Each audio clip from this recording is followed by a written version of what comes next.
Here's Bedard in the slot, left side across, one-timer, scores! Alexander Svozil from his office! Loose puck, wraparound chance, Wong shoots, great save! Drew Sim with the glove. Bedard pokes it to center, trying to split the defense, he does, he's all alone, Bedard, scores! Welcome to Pat's Cast, the unofficial Regina Pats podcast, with your hosts Chris Clark and Kevin Shaw. It's episode 139, April 5th, 2023, and we're coming to you live from the press box under the orange top. Yeah, we're trying something a little bit different tonight. We're recording live from the good old Agrodome, following after a tough loss. Another tough overtime loss. Ouch. Yeah, 2 4-3 losses here, Tuesday and Wednesday. It was a tough 2 games, but the series is still 2-2. It's not over, but it's been a Road Warrior series. Yeah. All 4 games, road team wins. Interesting. You don't see that very often at all. No. But hey, if the road team wins all the games, the Pats are going to win 4-3. Well, here's hoping. Yeah. Let's just kind of go back. Let's maybe these 2 games are kind of maybe blend into each other a bit. They're similar games a bit. Similar, except for the third period in Game 3. That's an anomaly. Yeah. If we start back, I mean, you look at the Tuesday game, you think the Blades are going to be the desperate team, 0-2 on the road, and the Pats had one of their best periods, I think, in a while. The third period in Game 1 was probably one of their best periods ever. But you look at the first period, Sasktoon maybe had a little push right at the start, but it seems like Regina had a whole excellent period. They dominated quite a bit in that first period. Yeah, I'm getting my games mixed up, but it started well, and then it faded away. Yeah. Just like my microphone probably right now. Yeah, we're just using not our usual mics, obviously, but yeah, just some lapel mics, so it's going to sound a little different. You might hear some background noise. So yeah, the staff cleaning up. But yeah, so you get that first period, you're up 2-1 going into the second. The second was just a back and forth,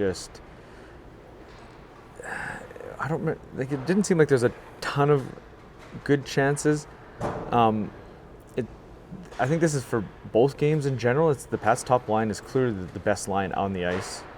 Whether it's Bedard with Janelle and Svozil, or now in Wednesday's game they switched it up, Bedard and Howe and Stringer. Obviously Bedard is the best player on the ice, but so you go look past that first line, and the Pats' second and third lines have really been struggling, and that's where Sasktoon's depth comes in. Oh yeah, they just grind the second and third lines into dust, so to speak. Yeah. Pats have trouble getting it out. There's multiple times in both games that they're stuck in their zone and like literally stuck, and it ends up costing them. Yeah, and so we just talked to Brendan Sawney, Sasktoon's coach, and Jake Chason, the overtime hero in Game 4, and they mentioned it. Yeah, they want to get pucks in deep and really work that cycle, work their game, right? And I don't think the Pats have much of a response to that. No, especially in Game 5 or 4. What am I saying? Game 5, April 5th, the game. Getting them mixed up here. They get the puck in deep, and there was times for shift after shift the Pats just couldn't get it out. I don't know. It's disappointing to see. Yeah, so you go back to that Tuesday game. So you have the third period it just turned into some bad decisions, some penalties, and it just comes down to that. Sasktoon scored 3 of the 4 goals on the power play. They shut them down 5-on-5 until the overtime winner. Yeah, Pats had 2 shots in that third period. One was a dump in and one was a goal. Yeah. You can't win. You can't win doing that. No, not at all. So that's a little frustrating. It was still there for the taking. You go to overtime, anything happens in overtime, right? And Sidorov scored a goal finally. He had 40 goals in the regular season. Finally got one. on Tuesday, and Now you're going to hear Zamboni in the background, so I don't know how this is going to sound. oh well, we'll roll with it.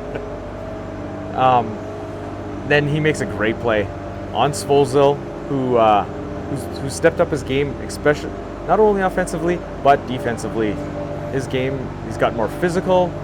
It's really been another step here the last couple weeks. He's definitely been the Pats' best defenseman now. Like, he was awarded the Pats' best defenseman award during the season, but he's like a man amongst boys out there right now. Like these last, especially the playoffs, take away the couple third periods where the team just kind of goes away. He's unbelievable out there. Yeah, and it's tough to see him get beat on that overtime winner. He's played so well, right? And we talked to him after the game, and he was pretty dejected. Tough. It's a tough interview especially there. Especially the way that game tied. Like, they scored with 27 seconds left to tie it on the power play. Like that's almost a coffin and a nail in the coffin type goal there. And then the overtime winner. And when a team scores that late, they've got all that. I don't want to say momentum, but they've got that jump in their step coming into overtime. They were on their deathbed, basically. They were looking at 3-0, square into the face. Yeah. And all the Pats need to do is win a draw. I mean, they've been done very well in the draws in this series. They just need to win that draw, get it out, the game's over, right? Yeah. And they just couldn't win the draw, and it just ended up in the back of the net. Yeah, just rattled around in front of the net, and they banged it home. So that's tough, right? To go with 2 shots in a period and then only 1 in overtime, you can't win games no matter what team you are, unless you're up by like 6 or 7 or 8 or something like that. You're not going to win games like that, hanging on for dear life. It wasn't even really a defensive mode. I don't even know what the mode was. It was just, I think the Blades were just outworking them. They were outworking them. I don't know if the Pats were fatigued. I don't know what the deal was, but 2 shots in a period, that's an ouch, especially back-to-back. That's a Zamboni in the background. Hopefully you guys can't hear it too loud. The joys of doing it live. Yeah. What else you got from that game? Not much. Pats sold it out, 64-99. The crowd, when Bedard scored, in the third period to give them to give them a 3-1 lead. Oh. It was loud. Very loud. It was probably the loudest I've heard probably since the 2017 playoff run. Not even the Memorial Cup in 2018. It was loud, but it wasn't that loud. This was loud. Yeah. Loud. Yeah, that's what I was thinking. It's as loud as it was in 2017, because the Memorial Cup, it wasn't all Pats fans, and it wasn't sold out, and it was a different crowd, right? Yeah. There was a lot of tickets sold for the 2018 Memorial Cup, but there was lots of empty seats. Yeah, and I mean, you got fans from across the country, right? And it wasn't as kid friendly, right? Where you get the volume from those kids, right? For sure. I missed that, right? It was nice to see that enthusiasm in the building again. You've got anything else? We'll go to some coaches and player comments. We got a little bit from John, Ken, Svozil, and Spencer. I think the difference from the first 2 games is the penalties we took. No, you can't take them against them. I don't think the last one was a very good call at all. But certainly the one on Feist was a horrible play by us, and so you pay for those kind of things. Yeah, we never talked about leading. I mean, this is what happens within a game in the playoffs. This is what happens within a series. Like, there's ups and downs all over. That's what playoffs is in any sport. Well, tonight's, you're going to be shorthanded for 6 minutes. I guess it wasn't that long because they scored, but you're going to be in the penalty box. That's the first thing. And secondly, I probably thought our puck management was just not quite what it was earlier games. Like, just in all areas of the ice, weren't quite as quick with it or hard with it, or seemed to get roadblocked at the blue line a little bit. They got the same setup. They're still working it off the left side, but I think what they did is what every coach tells every team, like, they got the puck to the paint. And, last one for sure was a tap in and a rebound. Sidorov's first one was a good shot. I don't know the first one, but they were getting the puck down low and making it scrambly, and loose pucks pop out and things happen. Yeah, I mean, obviously it was a great crowd. I think we had energy to start with. We fed off that energy early in the game, and like I've said probably before in the scrums here, the opposition has a say, and they did a good job, and we didn't, just didn't counteract it like we should have. I thought it was a heck of a hockey game, to be quite honest with you. Fans got their money worth tonight, without question. It's a tough pill to swallow, no question. But the good thing is we don't have time to think about it. We've got to get home, get some rest, get some food in us, and get ready to play tomorrow night. I think, Drew, it's just a matter of time. To be honest with you, I mean, they're a skilled team, and we talked about it before the game. The best way to kill penalties is just don't take any. But when you play in your own end enough, bad things can happen, and that was a result. We played too much below the half wall, and it cost us. Drew played outstanding. I mean, he gave us a real good chance to win the game tonight, and we didn't take advantage of it, unfortunately. Yeah, I don't know that we did anything really different in terms of how we defended, to be quite honest with you. But I know they had a lot of dirty pucks. I call them dirty because there were pucks bouncing, right in front of the net, and they really were tenacious on the loose puck. That goal that bounced in to tie the game, it was literally just a mad scramble, to be quite honest with you. So they put the puck at the net, and they jammed the net, and they had a lot of white jerseys there to find loose pucks. Got to get ready to play another game. That's what playoffs are all about. This is a great experience for our young team, to be quite honest with you. So it really is. I'm looking forward to tomorrow night. I think it's going to be a heck of a hockey game, and we're going to bounce back and play hard. Yeah, I think our veteran guys, and there's not many of them that have had playoff experience, have done a really good job. Trying to lead the way and show us how you need to play in the playoffs. But our young people, our young guys are meeting the challenge. I don't think we can knock any of the process that they've been through. They're working hard. It's tough hockey. The good thing is it's the same for both sides. I think both teams are going to be a little bit tired tomorrow night, so managing the puck is going to be really, really, really, really important. And when you get opportunities, you need to score. Yeah, I would agree. I thought we had a really good start, and they were having a really difficult time with the Bedard line. They were really struggling, trying to, they were buzzing. And I think the third goal that was disallowed really was a tough one on us. To have that one taken back, and that maybe took a little bit of the momentum away from us at that point. Absolutely, Connor's his face-off presence has improved a lot over the course of the winter. I really believe that. Him and I were talking late, in the period when we sent him out to take a face-off and was in our zone. Make sure that guy doesn't push the puck between your legs and try and step around you, because we've seen it in Saskatoon. And he went out and did the perfect job making sure they took the man, wins the draw. I don't think you can ask much more from a 17-year-old hockey player than Connor. I don't know. I think we played good two periods, and in last period we did two stupid penalties, and I don't know. And that overtime goal, that was a little unlucky, but I don't know. We lost, so it's not good. But we know it's 2-1, and tomorrow is next game, so we have to be ready for tomorrow. How important is it as one of the leaders of this team to get the team's mindset ready for another game? We're so close after this one. Well, it's actually important because that series could be for 7 games, and we know Saskatoon is a tough opponent, so we have to be ready for every game. Do you feel like you stepped your game up here coming into the playoffs? 3 goals and some good defensive play so far? Oh yeah, I think it's not bad, but I'm happy we won first 2 games, and I care more about team than myself. So it's nice, but I'm happy we won first 2 games, and we all are sad we lost today. So it doesn't matter how I play or how many points I get. Well, they got good players on power play, and they are so smart there. So I don't know. We have to be ready for everything. We try to block Sidorof's shot, and he fakes it. So we have to be ready for everything. Yeah, I thought the first couple periods, we really kind of took it to them.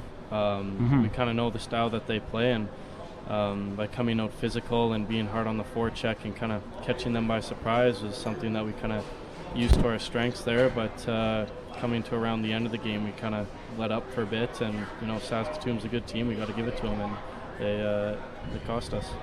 Yeah, obviously that's a kicker. You don't really ever want to go down with like that, but it's a 7-game series. Keep your head up here. It's the fact that we were up 2-0 is awesome on us, and so one loss ain't gonna lose the series. So be ready for the next one. A tie when Connor scored to make it 3-1. At that point, could you almost taste it? Yeah, it's playoffs, so you can never really get too ahead of yourself. Obviously, with a 3-1 lead, it's nice, but it's the little things that count. Making sure we're getting that puck out, and if we're not doing that, Saskatoon, like I said, good team. It's gonna make us cost. So it's we gotta make sure that we're doing all those things correctly. We can't take a period off. Absolutely. Yeah, no, it's a long series, and we expected that they're going to come out hard, and it's going to be a battle of a series. So it's one loss ain't going to do it.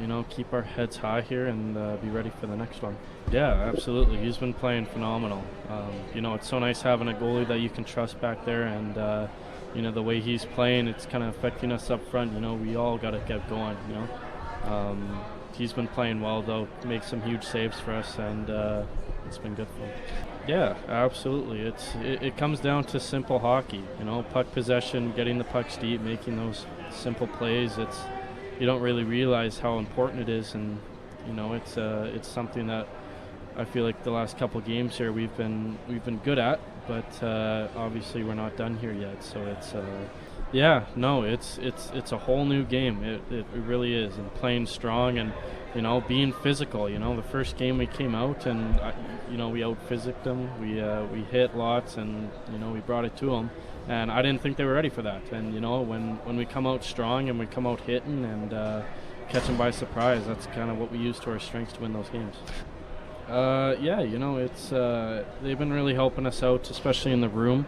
When we're down a goal and it's the third period, they're the ones that are telling us, it's a long series, keep your head high, it's playoffs, anything can happen. Yeah.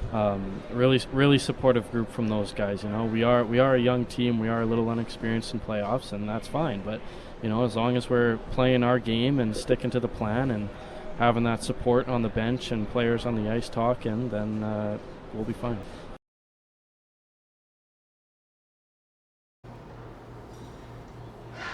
All right, let's take a little deeper dive into Wednesday's game here. This seemed more like a playoff game. Tight checking, low shot totals. It was 11 shots total in the first period. My friend texted me during the game, and he's like, "This is such a boring hockey game." I don't know if you can't really say it was boring, but it wasn't what you expect for a playoff game. It was almost like a first game of a playoffs where everybody was kind of feeling each other out. Yeah. But then it was scoreless after the first, which was okay. Yeah. Yeah. And then the second period happened. You get a couple goals again, low shot total, kind of. I don't know. It was back and forth. I mean, the one caveat to the shot total, or maybe chances, Sasktoon hit 2 posts in that first period. Yeah. 2. Yeah. So can't forget about that. And then they hit one in the second, I believe, as well. So that. Yeah, they hit multiple posts. I think they hit one on the third too. So that little luck on the Pat side there. Then the third period happens. I mean, boom, Pat's 2 quick goals right off the start. We were thankful that Bedard scored that power play goal at the end of the 25 seconds left in the second period, just to get the Pats on the board, because it was looking bleak. Yeah, it was looking bleak on the Pats side. It's almost reminiscent of Game 3, the third period for Sasktoon. They get the goal late, carry some momentum into overtime, where the Pats got that goal late, carried the momentum into the third period. They got 2 quick goals, but Sasktoon responded fairly quick. Yeah, like 2 minutes after the Howe goal, Jaden Weens got one. Yeah, those 2 quick goals in the third period had the momentum. And then it was gone. It was up, and then gone. 2 minutes later, it was gone. It was back to being the the tight checking. I don't know, tight Yeah. checking. Can't really say tight checking because there was a ton of shots in the third period. It was actually a pretty exciting third period. Yeah, 30 shots total in the third period, right? So I mean that's more than you had in the first two combined. Yeah. But then, yeah, like we said before, their cycle game just took over, especially against the Pats' other lines, and like the Charlie Wright goal, like you seen it coming, and the Pats just couldn't get out. They had it at the blue line a couple times, and they just multiple times couldn't get it that 2 feet over the blue line. Just couldn't get it out to regroup, and it's just in the back of the net, and yeah, like it's tough to see. Multiple leads gone in these 2 games at home here. 3 straight overtime games. They're playing a lot of hockey, these guys. I mean, the overtime's been quick. But still, it's I know. the extra intermission. It's the whole...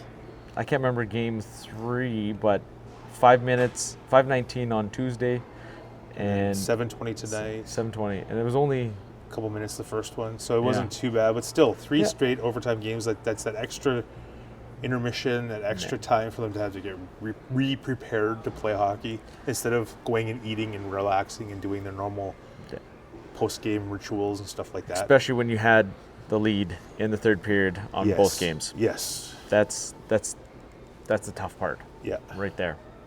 I mean, the team is going to have to figure out some way to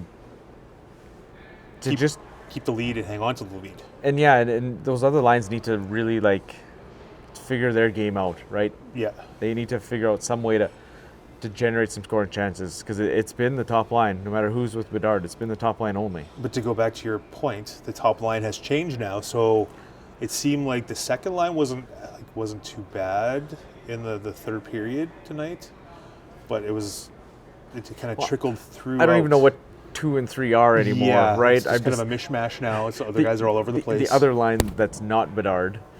Yeah. Right, it's because they've been all over the place. It's Svozil here and Aremba there, and Janelle on this line, that line. Rowan here and there now. He came back. Glad to have him back. Yes. Got a little more grit, a little more speed and feistiness, I guess. I do really like his game. He didn't have a ton of points in the regular season, like most people know, but he just fits the role. He can play up and down the line. Maybe he won't be like a top end scorer or anything like that, but he can play. He can skate with everybody. He needs to be physical. Like you seen in that first game, the Pats were the more physical team, and now Saskatoon's kind of pushed back on that, and you can see the smaller guys getting pushed around on the Pats here. Saskatoon's really kind of upped their physical game.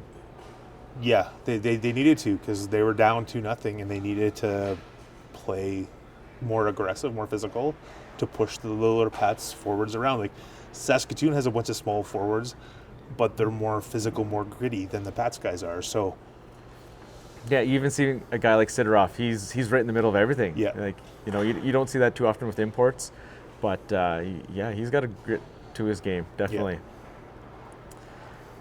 Yeah, I mean, it's tough. It's a tough show. Two overtime losses to talk about, but I think we'll keep it pretty short. What else you got? I'm sure Drew Sim would like that overtime winner back. Looked like it was kind of a unfortunate one, but hey.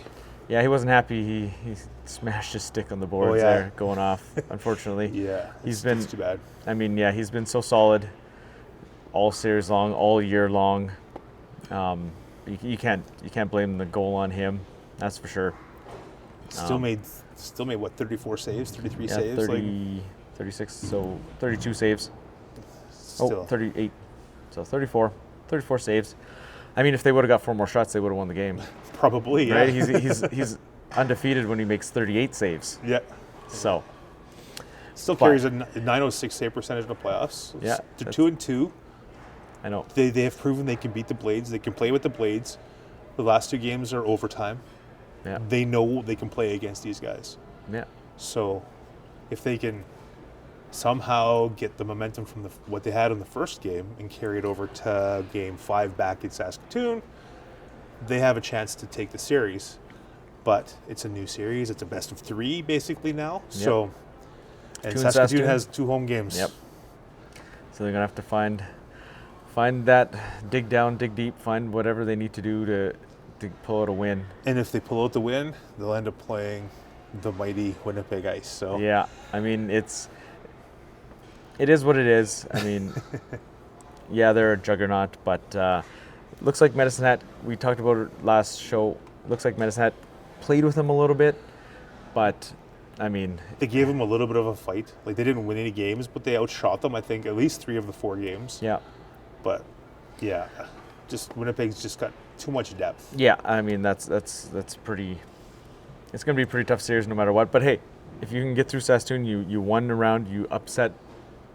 You quote unquote had the upset, right? Yeah, the second best team in the conference. That is true, not third. But if it does go to 6 or 7, they're going to be weak, tired. Not weak, I shouldn't say tired. They'll be tired going into a team that is well going to be well rested. I mean, so it's over Monday at the latest. It won't start till Friday. But still, that's not enough. No, it isn't. You know, you're up 2-0. You're looking at a short series when you start 2-0, right? But we need to get through the Easter weekend first. Yeah. Sort of hard to, put anything sort of concrete on it. I mean, I thought we had a slow start until halfway through the second, and I thought we played pretty well for quite a bit of the rest of the game, to get the lead. I think we've had some soft puck plays and so forth that allowed them to keep the puck in when we should have it out, and then that just sort of builds and gives them some momentum.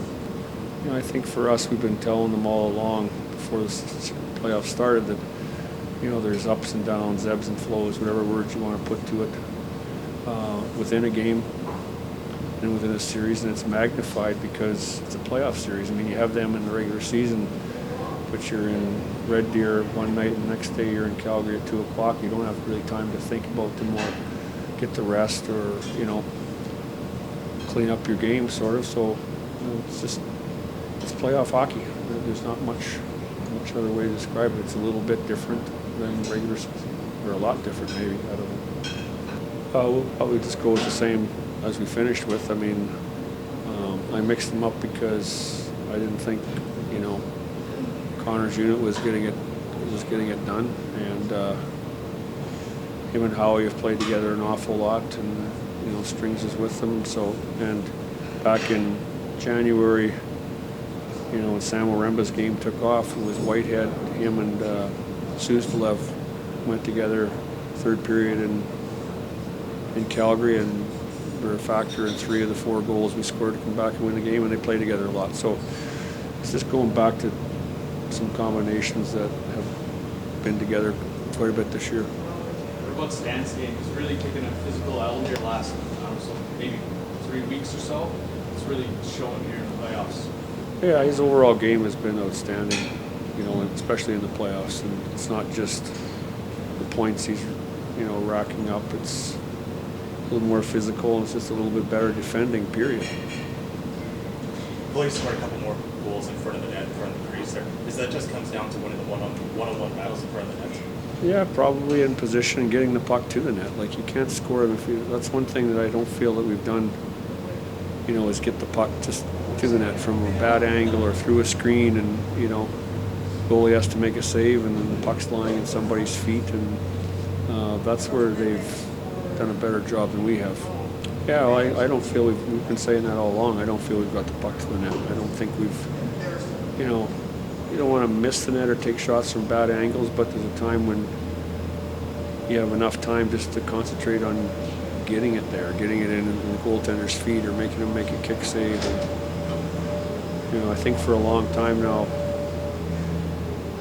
all coaches, say a lot seriously and a little bit jokingly, the pads of the goaltender pass the puck better than any player on your team. And they do. If you hit it right, if from the right side hits the left, the goalie's right pad, and it comes out this side. We practice it. Every team, I think, practices it, because that's just how the goalies play the game now, and how hockey's played to some extent. Yeah, I mean, a couple 2-goal leads, obviously you can't let those go, but they're a good team. They put the puck in the net, and can't change the past, but can't blow those leads when you're in the third, obviously, and So we got to kind of learn from there. Yeah, I mean, maybe off the rush, but I thought after the first, we had a lot on cycles, some good opportunities. So it's just changing our game to what they're doing, and I thought we did a decent job there. We got some chances. They probably had more O's one time, but that's what they do. They're a puck possession team and stuff. So we gotta kind of figure out how we're gonna create, and I thought we changed decently today. Yeah, I mean, it's a rink. You're home, obviously. You like being at home in front of your fans and everything, but in the end, it's still a game of hockey. We obviously won there a couple times, and we're gonna try to do it again. But we just gotta same focus as if we were playing here. Just see what we can do to beat them. Yeah, I thought we had a really good start. We came into their building and we're way more aggressive than them and bullied them, and they got frustrated, and that helped us get the lead. And then I think we got a little bit too relaxed when we came back home, and then we got the lead twice, and then thought it was going to be easy, and then it ended up getting a couple. Yeah, it's been really good to play with the lead. It helps you calm down a little bit, but I think we've gotten a little too calm, and and it's cost us twice in our home. We just gotta keep the energy, keep talking to each other, keep encouraging each other, and then we gotta really bear down and stick to our systems and just keep it simple and get the puck in. Yeah, it's pretty tough. They have their top 3 lines are all really solid lines, so you really got to be on your toes all the time. Yeah, 100% with playing this many games in so short amount of time. I think we're going to need to play some of the younger guys, so it's going to be huge for them to buy into the systems and get the pucks in. Yeah, 100%. It's more physical. It's more intense. A lot more fun too. Is it? The crowd is way more into it, and it's just so exciting when you score a goal and stuff. Yeah, definitely. Well, obviously one thing they do really well is their power play, so we just really got to focus on staying out of the box. No, I think we got to keep to the same thing, but the past 2 games in a row we've let up in the third, and it's cost us, so we just got to play the full 60. Yeah, 100%. He's been amazing for us, but we just got to really bear down in the third, because that seems to be when they're scoring most of their goals, so we just got to really bear down and play for him. Brad Haroff talked about it. There was a ton of trade rumors at the trade deadline about the Pats trade Connor Bedard. What was going to happen with that? He touched on that just before you joined us, and it was Connor saying, no, I love this team. I want to be with this team. I love this city, and I want to help this team win in the postseason. Tell us about how motivated Connor Bedard is. Series is now tied up at 2. I'm sure we're going to see another level of Connor Bedard, which is kind of crazy that I'm saying that, Leighton, because he's got 8 goals in 4 games. I'll let you just speak on, what makes, Connor so special so far in this postseason and how motivated he is for this group. Yeah, he's been really awesome. He's really stepping up in the playoffs, even when guys are really, really pounding on him and stuff. He seems to not let that get to his head, and he's just keeps on pushing. So it's amazing to see what he's doing.